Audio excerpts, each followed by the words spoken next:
Sveiki. Šiandien mes jūs pakviesime į kelionę. Į kelionę, kuri gana tolokai nuo pajūrio.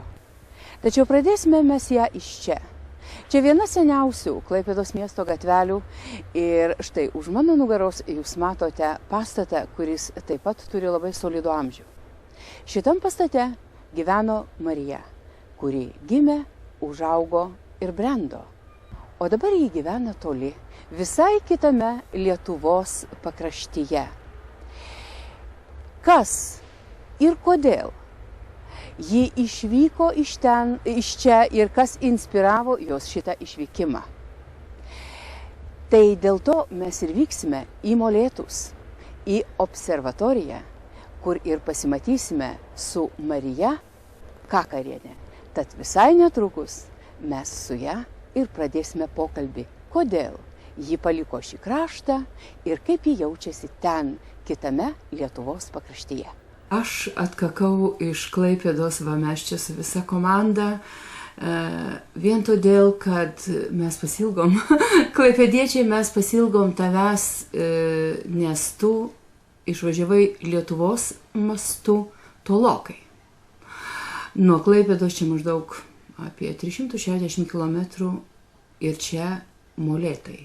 Ar čia patys Molėtai, kur tu esi, ar čia kažkaip kitaip vadinasi ta vieta? Kulionių kaimas. Kulionių kaimas. Ir dabar tu gyveni kur? Kad čia ypatingas namas, ypatingas pastatas, čia net ne namas.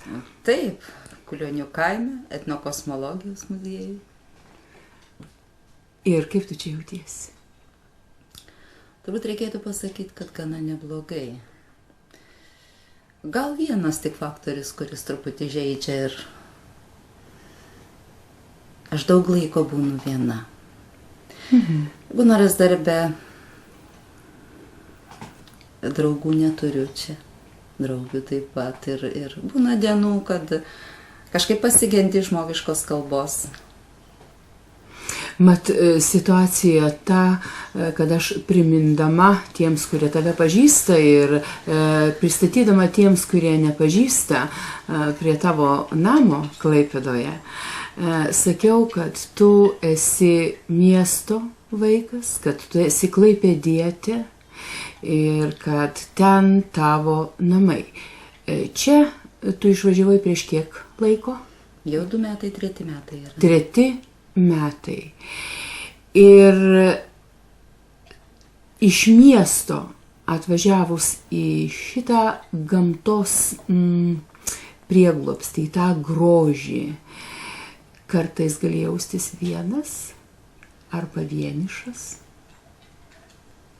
Vienatvė būna dvejopai, turbūt yra savo pasirinkta, kuri teikia palaimą, kuri teikia džiaugsmą ir būna likimo primesta vienatvė. Kai žmogus neturi kur savęs padėti, neturi ką atsiremti. Ir būtent aš iš to likimo primestos vienatvės pasaulio bėgau čia, į savo pasirinktą vienatvę.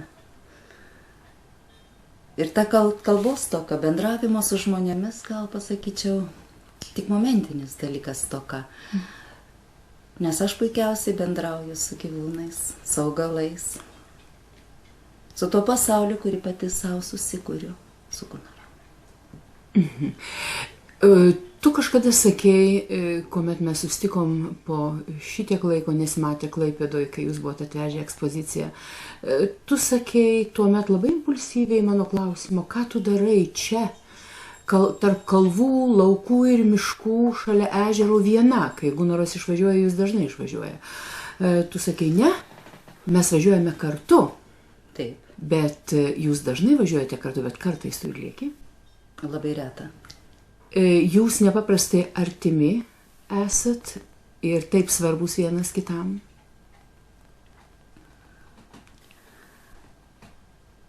Turbūt taip. Nes būna momentų tiesiog vienas ruošias ką sakyt, imi ir jau jo pasakai, užbėgi žodį, veiksmas veiksman. Ir tai, kad jūs neišgyvenot dar, sakykime, nesulaukėt jubiliejinių vedybų. Tai yra tiesiog iš karto. Buvo atvejas, kai buvo Gunaro tokia paslaptis mums pradžiai susipažinus. Ir aš intuityviai vidumi savo pajutau. Tai tiesiog einant laikui vis tik kažkaip tai grįžom prie šitos temos, tos paslapties. Ir Gunaras sako, aš tau norėčiau pasakyti, kai ką. O aš sakau, tu palauk. Aš nubėgau. Žodį užrašiau tą, ką aš jaučiu. Norėjau pasitikrinti tik save.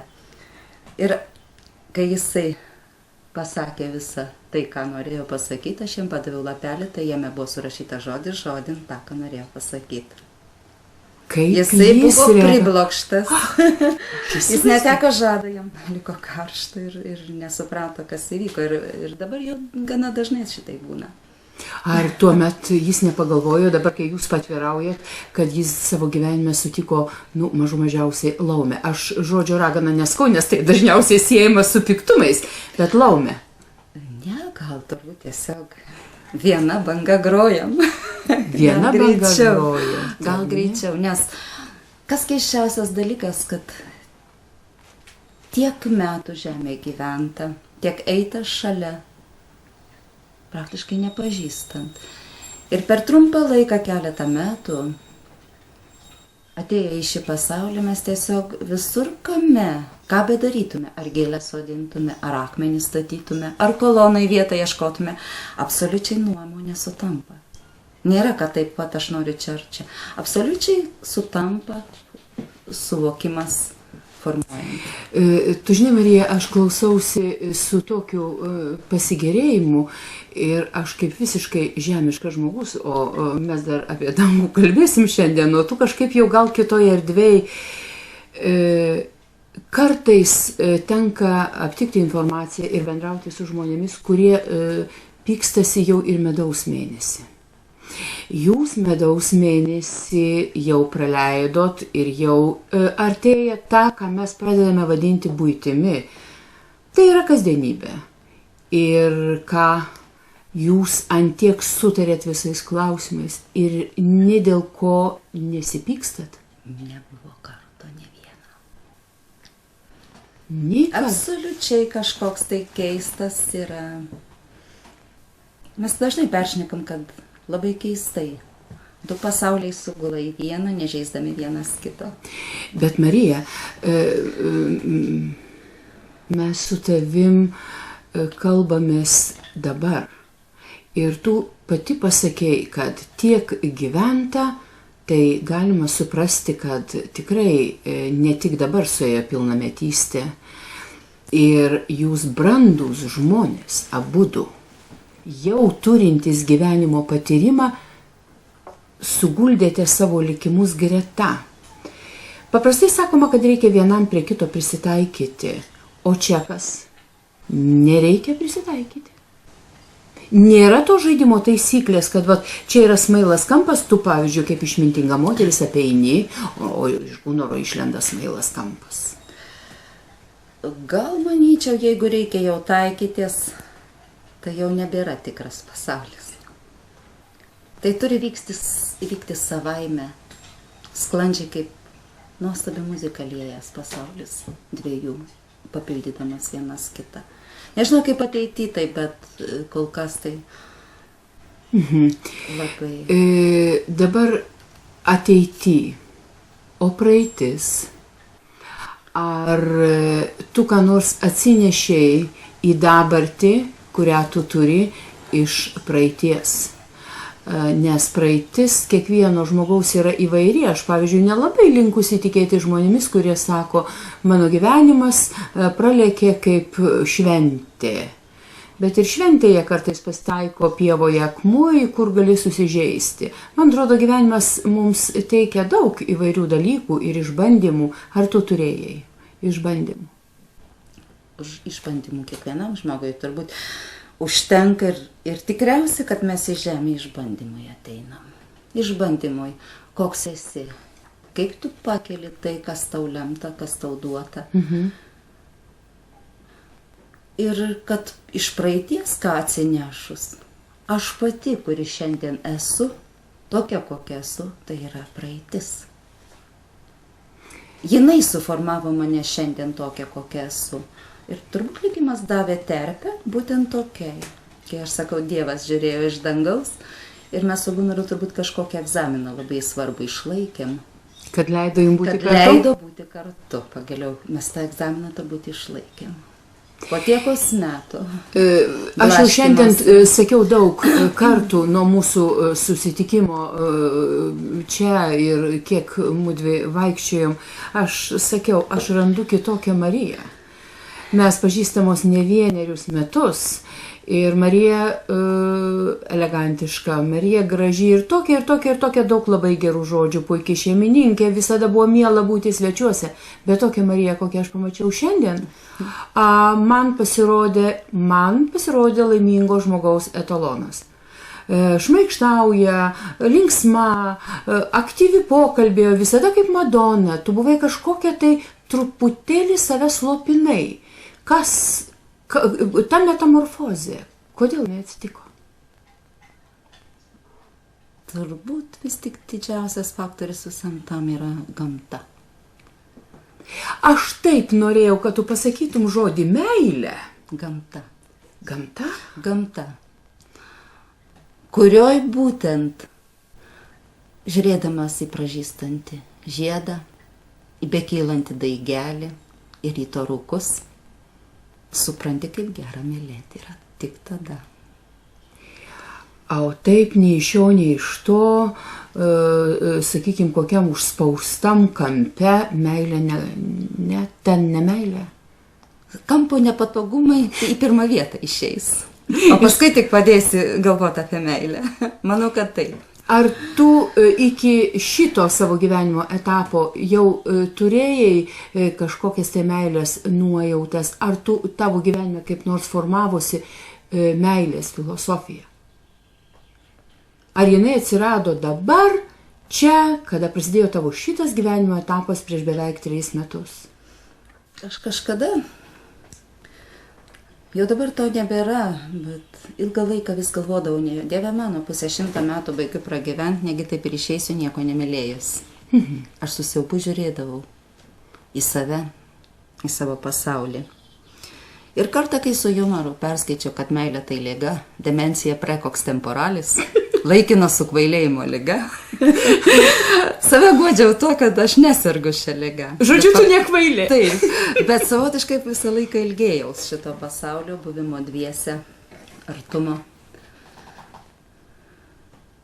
Turbūt esmė yra ne tik atsakyti meilę, bet ir turbūt pačiam spinduliuoti. Taip, aš nežinau, kaip tai jaus mūsų žiūrovas, bet būti šalia tavęs tiesiog savotiškai ir pavojingai ir užkratu. Ta prasme, kad iš tikrųjų visiškai tu spinduliuoji kitą energiją. Tačiau aš norėčiau vis tik pasikalbėti dar apie tai. Dėl kelių priežasčių. Viena iš jų, kad tu esi menininkė.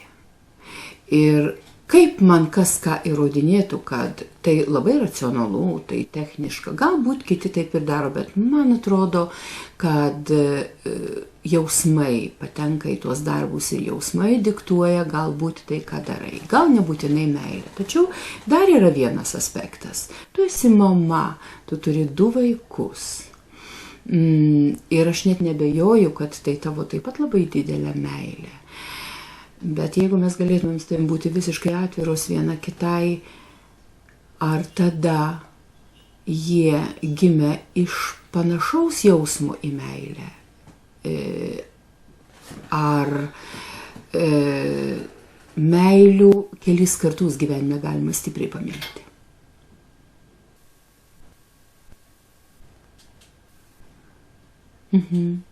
Sudėtingas klausimas. Kaip ir, man atrodo, jausmas, meilė labai sudėtingas jis yra, man atrodo, jausmas. Meilės jausmas, jis daug veidų turi. Taip. Mylėti supantį pasaulį, šalia esantį žmogų, gyvūną, augalą, vaikus. Su meilė imti dažus ir stot tapyti. Nes be meilės, jeigu imsi daryti, kad duoną kept su meilė, taip pat yra. Meilė daug veidų turi.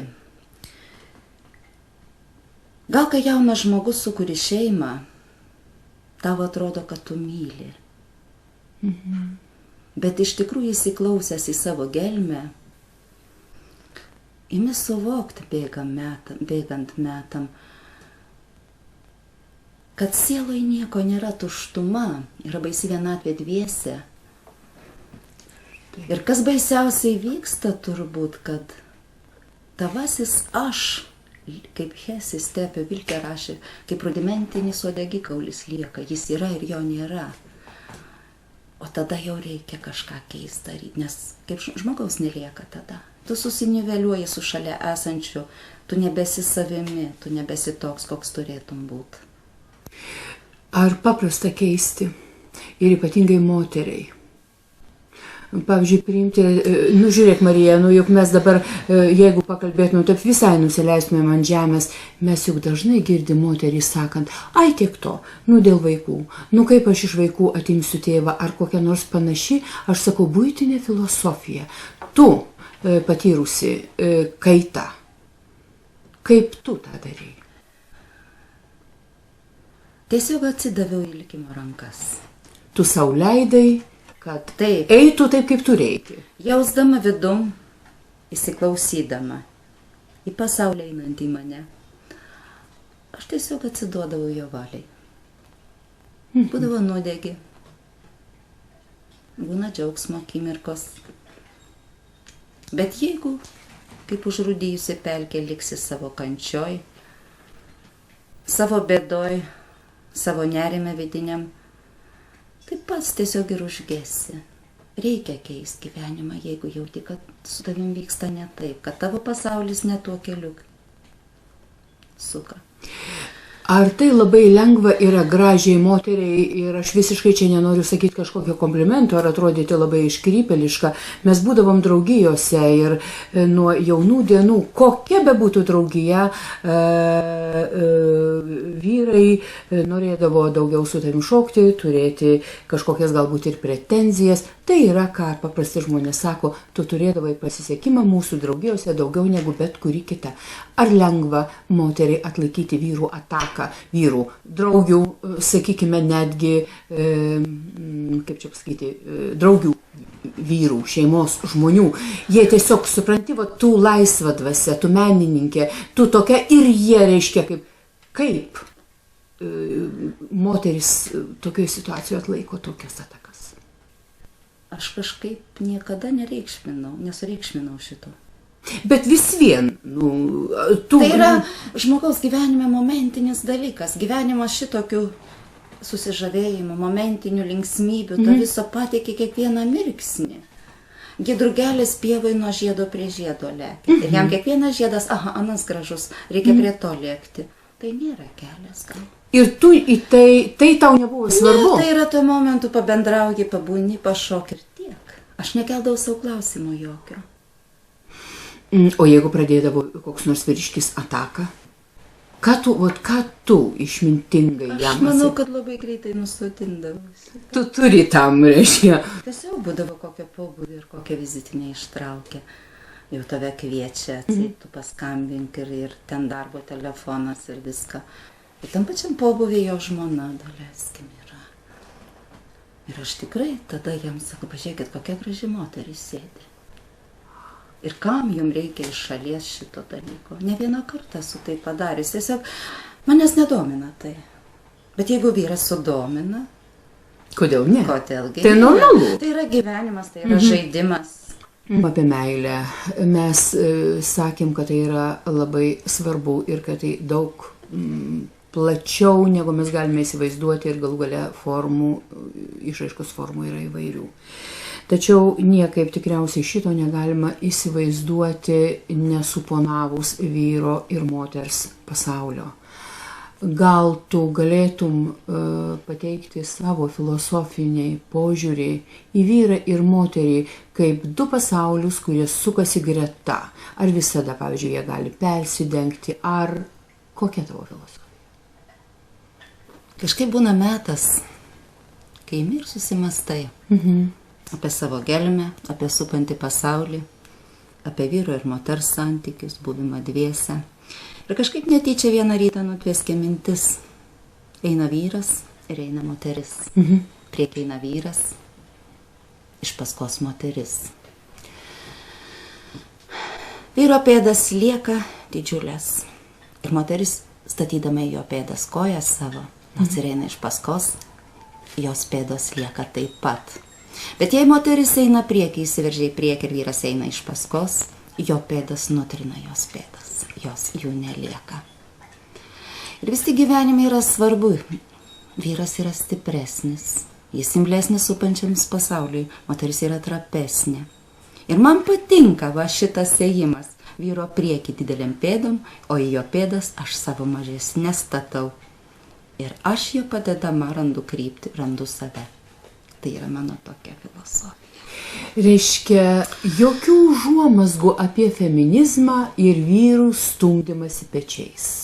Nu, ta prasme, kaip skandinaviškasis variantas, ten gink dieve, nepasiūlyk laisvos vietos atsisėsti ar neužleisi. Ir tai mes turim jau informacijos apie tai. Nu, matot, pasaulis sukuria savo taisyklės, o paskui garbingai veikinėja jas. Jos nereikalingos. Taip yra, ne, dėsniai kažkokie kanonai turi būti. Turi. Elgesio buvimo tarp žmonių turi būti. Kažkokie taisyklės turi būti. Marija, šiandien gyvenimas yra labai dinamiškas. Moterys nori būti savarankiškos. Kaip tu manai, kodėl? Ar todėl, kad jos mažiau pasitikė vyrais, ar kodėl taip yra? Nu, mes šiandien nekalbame apie feminizmą, bet iš principo mes turime jau, sakykime, kontūrus moters darančios karjerą. Ji niekaip negali tos pėdos statyti į tą vyro pėdą. Ji tiesiog nori veržtis į priekį. Matot, ir moteris skirtingos yra. Pats laikmetis yra padiktavęs, kad vyro karūna savotiškai nuimta kaip vyro, kaip šeimos galvos. Ir moteris pajutusi turbūt, kad šalia vyro ir jai reikia platesnių pečių, tvirtesnių rankų ir pakovo taip pat. Tiesiog pats gyvenimas ją išmokė to, manau. Dabar, Marija, pakalbėkime apie kūrybą. Eikime į paslapčių pasaulį po truputėlį, nes man kūryba tai yra paslaptis. Ir aš nežinau, mano klausimas gali būti ir labai naivus, tačiau aš norėčiau, kad tu atsakytum. Jis labai paprastas. Tu kada pradėjai piešti ar tapyti? Turbūt žemės žmogus, jei imės kažką daryti, tai imės turbūt vardan pažinimo. Prakalbint pastelę, prakalbint akmenį, prakalbint metalą juvelyrikoj, keramikoj molį. Nes kuo daugiau žmogus eidamas žemėj palytėji ir kuo daugiau bandai pažinti supančio pasaulio, turbūt tuo turtingesnis tampi. Nes ateina diena turbūt kiekvienam žmogui, kada noris prakalbėti apie savo gelmę, nuojautas, pasaulį. Ir vienas žodžiais daro, kitas spalvomis, trečias muzikos garsais. Kitas rašo knygą, išsisako. Kiekvienas suranda savį išraiškos priemonę turbūt. Tai tapyti turbūt irgi supantis pasaulis vienu metu ėmė ir pažadino kažką. Ar tai buvo labai jaunas amžius? Jau vaikystė yra. Užuodavo pas dėdę išvažiuodavo, atsiguldavo pievai, plaukė su debesim, darai eskizus. Ar pas tą dėdę, kuris siuvinėjo? Ne. Beveik į tą kraštą, bet ne pas jį. Beje, reiškia apie kraštą. Ar tau turėjo įtakos kokia nors, sakykime, Klaipėdos specifika tavo kūrybai? Nu, va tai, ko neturi niekas kitas. Jūra. Marios. Jūra savaime ir Marios turbūt abejingų negali palikti. Nors yra keiščiausia žmonių ir mieste gyvenančių, kur gali pasakyti, aš nesuprantu, ką tu, Marija, per dienas ten gali nueiti savaitgalį veikti prie jūros, aš nueinu 5 minutės ir man nebeįdomu. Aik jau eik. Taip, aš prie jūros galėdavau nueiti kilometrais. Per kokias 3-4 dienas leidusi savo, nueidavau kokią iki Nidos pėsčiom grįždavau. Ir tai teikia, kad tarsi tie tyrai, pabėgimas irgi savotiškai vėl, keistas žmogus yra turbūt vėl. Kai esi tarp žmonių, norisi bėgti nuo jų, o kai jų nebėra šalia, pajunti, kad ieškai jų. Keistas žmogus yra, iš tikrųjų. Ir būdavo eini prie pajūrių, tyrai, vėjas, saulei, smėlis ir darosi gera. Esi savimi, esi gamtos dalelė. Ir tai savotiškai grįžus įkvepia, duoda impulsą. Ir tu norėdavai kalbėti apie tai, ką tu jausdavai. Taip, net nekart ir pagalvodavau, ten tokia akmenėlių įvairovė, kad dizaineriai, kurie kuria šilkus, ten tokia pasakų karalystė, faktūrom, spalvom, deriniam. Gamta labai harmoninga yra, kurie ir mes tik mokomės iš jo. Mes tik galime imti pamoką, stebėti, įsiklausyti ją. Ir bandyti pakartot, tik pakartot. Perleis per savo suvokimo prizmę. Marija, tavo, šiaip tai tu pastelės techniką daugiausiai naudojai, tapyboje, piešime, ar kas čia, kaip čia vadinasi? Ir motyvai tavo labai fantastiški. Aš aišku neturiu jokios teisės lyginti, tačiau širdyje aš savo sakydavau, kažkokios tai spalvos tokios šimoniškos. Ar tau, pavyzdžiui, Čiurlionis, Šimonis buvo mokytojais? Ar tu esi visiškai originali ir atsitiktinumas yra tik tai, kad kartais galima išvelgti niuansus? Gal tie niuansai išvelgiami būtent per kūrybinę medžiagą, kaip pastelė, kuri duoda kažkokį paslapties šydą. Jis yra paslaptinga, aliejiniai dažai, jie yra visiškai kitokie. Akvarelė, grafika, taip pat skirtinga medžiaga. Ir gal tai duoda truputį pasteliniai tonai, švelnus, paslaptingi. Ir duoda tą gal tokį pasaulio panašumo kūrybinio. Bet tu nesistengi, pavyzdžiui, tu neturi kumyro, kad sakytum, aš taip norėčiau kaip jis ar ji. Ne. Tavo originali mintis ir tu ją guldai į lakštą. Taip, kaip suvoki, kaip matai, kaip jauti, ką nori pasakyti tą popierių, kaip pavyksta prakalbinti drobę, dažą, laiką. Bet dar yra vienas niuansas. Nepaprastai daug, mano galva, filosofijos yra. Tai nėra šiaip sau ten kriauklelės kaip nors guli, ar ten, sakykime, mėnulis šviečia ir bangos teliuskuoja, arba jūra rami.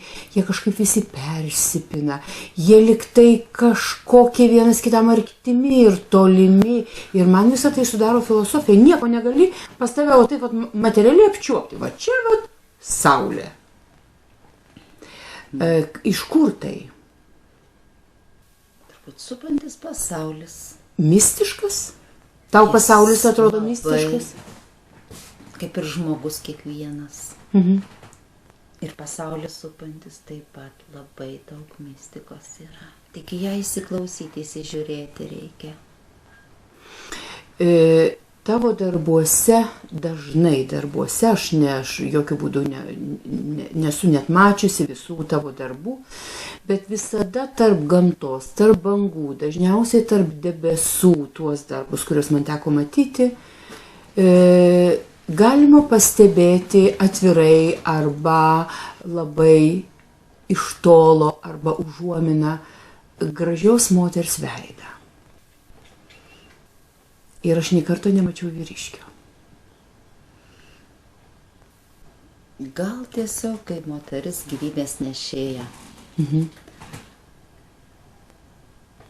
Žemė, saulė, žolė, gėlė. Viskas moteriškas. Viskas turbūt kalbant daug per tą veidą. pažvelgti visą tai? Greičiau, kad taip. Ką tu labiausiai mėgsti? Ar tai yra vienas paveikslas, ar diptichai, ar triptichai, ar ciklai? Ar tu išsisakai viename darbe? Būna visaip. Būna kelis darbus sukuri ir tiesiog žiūri, kad jie krenta šalia vienas kito, papildo vienas kitą ir tęsia mintį pirmojo. O būna tiesiog atskirai pasaulis, atskiras visiškai darbas, kuris iškrenta iš visų ir jis jau savo kalbą kalba. Ir įvairiai būna. Pasaulis toks sudėtingas ir įvairus. Ir jame tiek kūrybai erdvių, kad neįmanoma. Bet Žingiai 2. Pažiūrėt, kaip tas metalas leidosi. Kaip šlifuotas akmuo į apsodą krenta. Ir ornamentų dėka apglėbė jį, sutvirtina. Tai yra tiesiog pažinimo kelias. Nes jeigu nebandysi Žingiai 2 būt kažką daryti, taip ir liks nepalydėtas tas pasaulis. Būtent pabandęs tik žmogus gali suprast, kokia skirtingo pasaulio yra šalia mūsų molis, metalas, akmuo, aš vėl kartojuos. Netgi ta pati gėlė, jos pasodinimas, sudaiginimas yra taip pat kūryba. Taip. Galima sakyti, kad tu smalsiukė ir tau viskas be galo įdomu.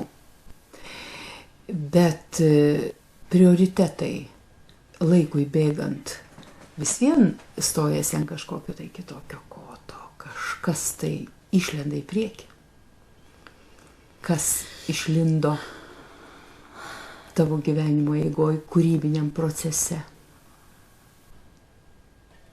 Turbūt stipriausias pojūtis iš visų išgyventų tai yra kūryba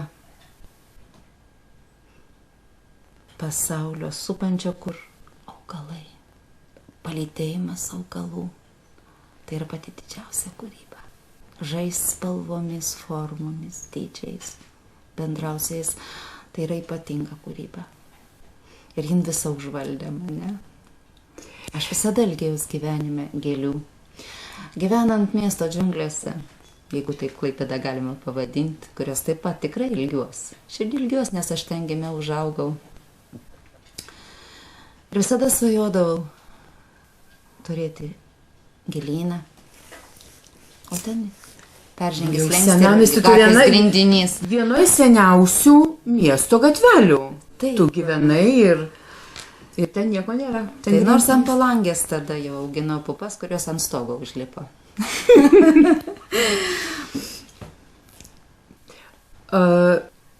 Tu dabar man pasakyk, tu taip myli gamtą ir tu taip kalbi gražiai apie gėles, bet tavo darbuose yra oras, žemė, vanduo. Viskas kaip tvyro ore ir nė vienos gėlės. Bet visame tame, kur vanduo, oras, saulė, jos tarpsta šalia tam pasaulyje. Tam pasaulyje. Tam pasaulyje. Taigi, nors ir tapau ir gėles. Tapai? Dabar jau kai... Yra ne vienas darbas sukurtas, tik šiuo metu jau jų neturiu. Jie kaip vaikai užauga darbai, iškeliauja į pasaulį. Ar tau labai gaila, kai tavo darbai išeina? Būna taip. Būna ir netekus kažko labai svarbaus. Ar tu žinai jų likimą, tu žinai, kur, pavyzdžiui, tau reikėtų susirinkti ekspozicijai, tu galėtum? Daug galėčiau, bet daug ne. Nes jie gali būti padovanoti, perpadovanoti. Jie tiesiog išsisklaidė po pasaulį ir sunku būtų surasti. Aš pamenu, kada mes susitikdavome kokiu nors bičiulių gimtadienyje, tu kaip visuomet padovanodavai labai gražų adresą, kaip mes vadinam, sveikinimą, ten būtinai ir aš tavo vieną turiu, dėja tai buvo naujieji metai, tu visus draugus tai pradžiuginai, kiek metų tas fantastiškas nykštukas su kišene yra Ir tu skaitydavai labai gražius žodžius. Įtariu, kad tai taip pat tavo kūryba. Kartais eiliuotus, kartais tokį esė, tokį prozą. Ir įtariu, kad tai tavo kūryba. Aš niekada to neklausiau. Aš dabar tavęs klausiu, prisipažink, Marija. Tu ir tą kuri? Dabar jau turbūt mažiau, bet būna. Gal tiesiog nuovargis. Būna, kad pavargsti, kaip sakau, replom į lovą įlendi. Būna tokios dienas, kad atsipalaidavęs daugiau sau leidai išvažiuot. Poezijai nebelieka kažkaip tai ar impulso, ar laiko, ar kažko dar pristigau, bet būdavo Klaipėdoje, kol gyvenau, būna prabūna. Aš vakare guldavau, pasidedu pieštuką, popieriaus ir naktį prabūdavo. Ateina mintis ir aš jas užrašau. Ačiū Dievui, Klaipėdoje ne tik jūra, bet ir toje gatvelėje tame name gimusios eilės. Aš manau, Marija, kad čia yra visai kas kita. Tiesiog labai ryškiai į tavo gyvenimą įsiveržė, ko tu ilgėjaisi. Gimtoji Klaipėdoje tai augalai, natūrali gamta ir tu tiesiog būni poezijoje pačioje. Aš nežinau, aš dabar taip labai... Gal tiesiog ir nebėra to. Išsisakai, išsilieji, o miesto džiuglės ir mieste būnant... Trūkumą, ko trūksta, tu išsisakai popieriau, šičia išspinduliuoji, išsisakai kitam pasauliui, tikrajam. Tai štai, mieloji, dabar aš labai norėsiu kad tu mane pakviestum į šitą savo naują pasaulį, kur tu kuri kompozicijas iš akmenų, kur tu kalbiesi su augalais ir kartu po reklaminės pertraukėlės, kartu su žiūrovais, ar pakviesi mus ten į savo kitą pasaulį, kurio tu neturėjai Klaipėdoje. Su malonumu. O pačios rankų darbas? Taip. Čia sidabras. Sidabras. Ir jis toks keistos formos. Tai seno laikrodžio kišeninio korpusas. Tiesiog jis labai gražus faktūromis. Ir tik truputį pridėjus rankų, jisai sušvito naujam gyvenimui. Bet tu jau jį pati nešioji. Taip. Na, o čia yra kriauklės. Čia kažkada prie jūros rasta, labai keista iš užsienio tauta kriauklė. O ne mūsiškiai jinai? Tikrai, kad ne mūsiškiai jinai yra. Ir tiesiog akmens masės karuliukai daryti ir su koralai sujungti. Ir... Čia sidabras vėl? Taip, sidabras. Bet taip ir gražiai juveliriškai kalinėtas. Iš kur kantrybė? Prigimtinė. Prigimtinė. Žemaitė, kai esi tai. Na, dabar aš norėčiau pasižiūrėti gintarą šitą, ar ne? Jo, va šičia yra vienas iš pirmesniųjų gintaro darbų, kuris yra nemažai apie parodas pasaulinės atkeliavęs. Nu, bet Marija, aš neįsivaizduoju, kiek laiko reikia... Čia yra tokia smulki sidabro juvelyrika, aš esu mačius tik vieną darbą atvežtą iš rytų. Va tokį, va smulkų. Pas musgi taip nepriimta, iš kur pas tave? Nu, čia kokia 700 dalelių suvirinta yra, kad taptų papuošalų. Kodėl tau norėjusi gintarą įpinti į tokį nepaprastai trapų? Va sidabras čia atrodo trapus toks. Tiesiog, kad gintaras, kaip augalinės kilmės, kad metalas būtų įrėminęs jį kaip atkartojantis augalų formas, gėlių. Rasos lašelių formą. O, iš tikrųjų, čia kaip rasos lašeliai. Tampa tokio truputį. Labai gražu. Nu, o čia visiškai nepanašu, čia va dar viena nepaprastai graži tokia gintaro. Čia pats gintaras tiesiog padiktavo debesyse demonas su karūna. Ir pats gintaras padiktavo formą ir tas spalvas išsaugoti. Tiesiog vienas kitą pildytų, kad... Čia susiformavęs, kaip tu manai, tas gintaras tik tai iš atspalvių, ar čia yra ir kas nors daugiau? Nežinia, čia tugi kaip jie apdoroja? Ne, apdirbant vis tiek labai jausti žievę, nuimant gintaro, labai jausti. Juk truputį spustelėsi, nušlifuosi, nupoliruosi ir daug ko netenka. Keičias faktūros, keičias linijos. O dabar jisai, bijau, kad turbūt pačiu ypatingiausių momentų vis tik sugebėjau sustoti, neperlenkti lasdos ir atsivėrė. Tiesiog fantastiškas. Vaizdas toks, Taip, ne? Labai gražu. Nu, čia visiškai niekas nepanašu, aš nežinau, kas čia yra, spalvoti tokie. Nei kriauklės, nei gintaras. Koralai. Koralai, kurie rinkti, kai kurie iš Leningrado senųjų atvežti, kai kurie dovanoti už juvelyrinius darbus atliktus. Ir šitie karoliai buvo rinkti kokią 25 metus. Kad taptų tuo, ko yra. Vieni mano mylimiausi karoliai, bet aišku, tik tada, kai labai spalvinė jų reikia. Bet jau čia tas dalykas, kurios iš tavo rankų neišeis. Ne, Niekada. ne. Na ir čia labai toks egzotiškas, sakyčiau, vos ne Havajų ar meksikiečių neįprastos spalvos. Kažkada Kaune, Žilinsko galerijoje, Egipto salėje, pamačiau papuošalą. Viskas aišku. Ir Dieve mano galvoju, jeigu šitiek 1000 metų atgal moteris galėjo pasidaryti papuošalą, o ko šiandien blogesnį? Ėmiau, kantriai, lipdžiau, dariau ir gavosi 2 tokie. Vienas sesei, kitas man. Bet iš Tai yra tikrųjų, kas čia yra? tiksli beveik kopija. Pagal bukletą tiesiog pasiskaičiuota viskas ir beveik tiksli kopija. Vienintelį gal ryšimo elementas, kažkas kitas ten panaudota yra. O medžiaga kokia čia? Čia keramika. Keramika? Keramika. Dėtas yra pigmentas, gruntas dėtas, pigmentas, išdegta keramika. Nes čia yra kiekvienas vamsdelis. Bet čia reikėjo matematinis galvosūkis, buvo kaip jį surinkti iš tikrųjų. Kai jisai gultų ir jisai nesiskleistų, čia kiekvienas vamsdelis yra. Man tai visada be galo skauda širdį, kada kartais kai kurie juvelyrikos dirbiniai yra surišti, nežinau, kaip tai vadinasi, kažkoks siūlelis, kažkas tai tokio ir jis gali sutrūkti, pabirti. Bet tai neišvengiamai yra. tu sakai, Senovės jau tai būdavo. Ir perlų veriniai taip pat buvo veriami. Aha, Ir perlai būdavo suveriami. Atsivedė į mane kartu su visais žiūrovais į savo stebuklų karaliją ir mes tavęs, klaipėdiečiai, nežinome tokios. Pirmiausia, aš noriu klausti, štai vat visiškai greta yra stebuklingas augalas, nusėtas fantastiškų žiedų. Kas čia yra? Kiekvieną pavasarį mūsų kiemas savo stebuklingais žiedais papuošia triskiautis migdolas, kviesdamas mus saulei tekant prie šito magiško girnų rato susėsti rytiniai kavai.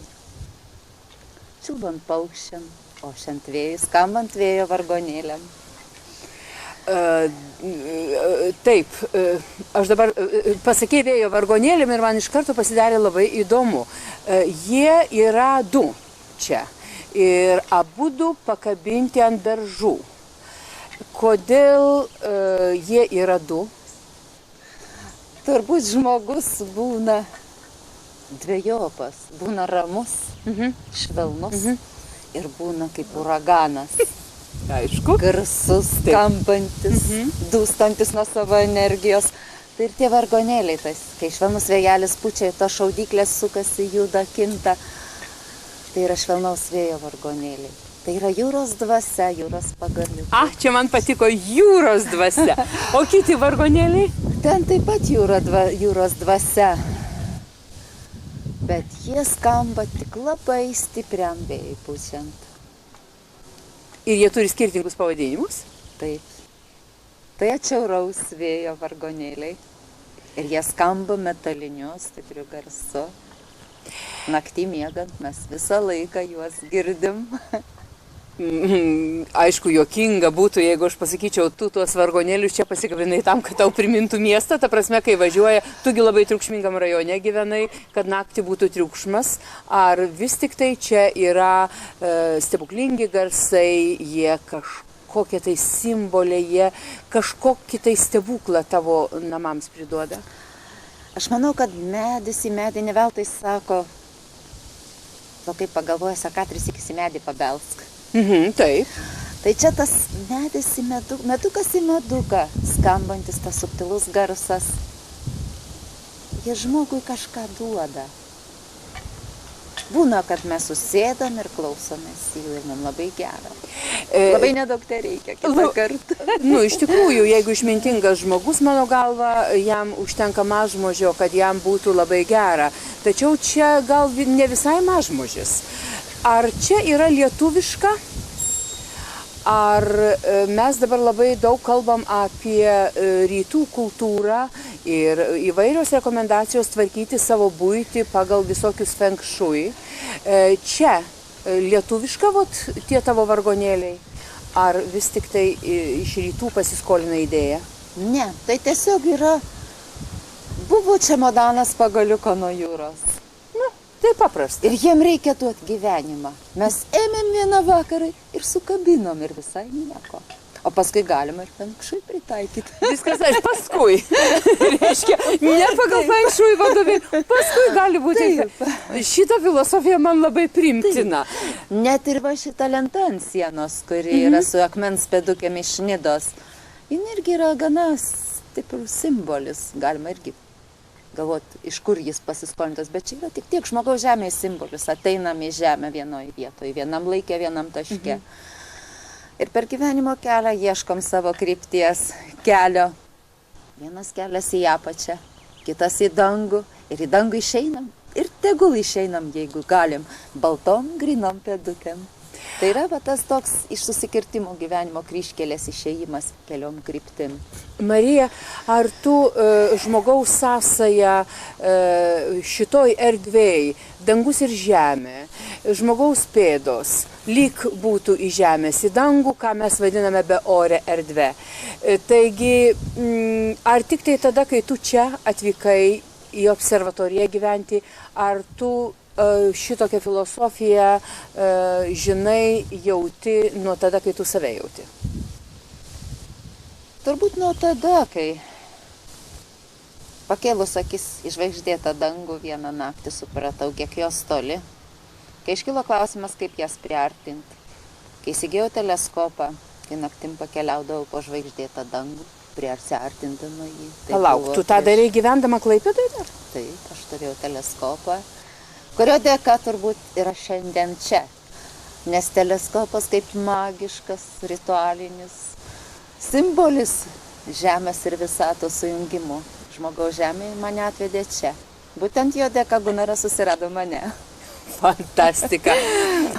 Dar, mes čia sėdim nepaprastai gražioj vietoj. Mums čia važiuojant atsivėrė, niekur kitam Lietuvos kampelėje nematyti vaizdai. Kalvos, ežerai, augmenija be galo graži. Ir dabar mes sėdime ant kalvos, o apačioj labai gražus ežeras. Ir dar atvažiuodami čia matėm labai gražią bažnyčią. O tu kažką tai mum atvykus sakei, kad tai kažkokia stebuklinga vieta. Kas čia yra? Kalbinių kalnas čia vadinasi. Pati gamta. Vieta, kurioje žmogus atvažiavęs gali palytėti žvaigždėtą dangų, jį priartinti.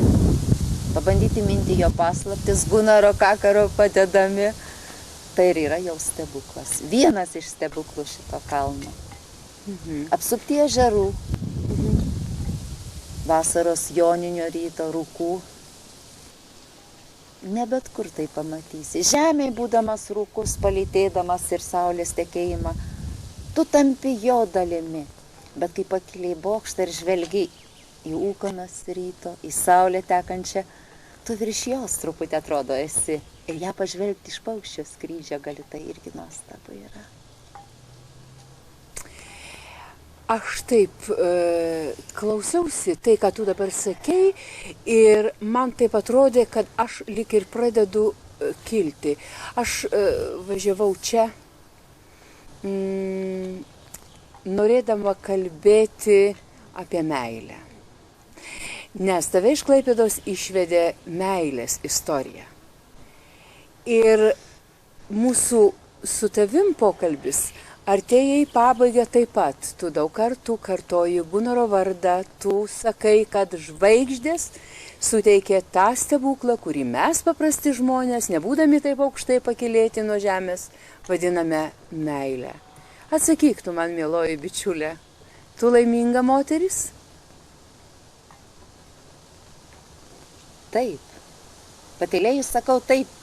Ne todėl, kad jis netikras, bet patylėjus sakau taip, todėl, kad apie tą tikrumą tegu liudija tie akmenys, žydinti žiedai, sakura, visas šitas pasaulis. Tai yra tai, kas gimė pasiekoj dviejų žmonių susitikimo.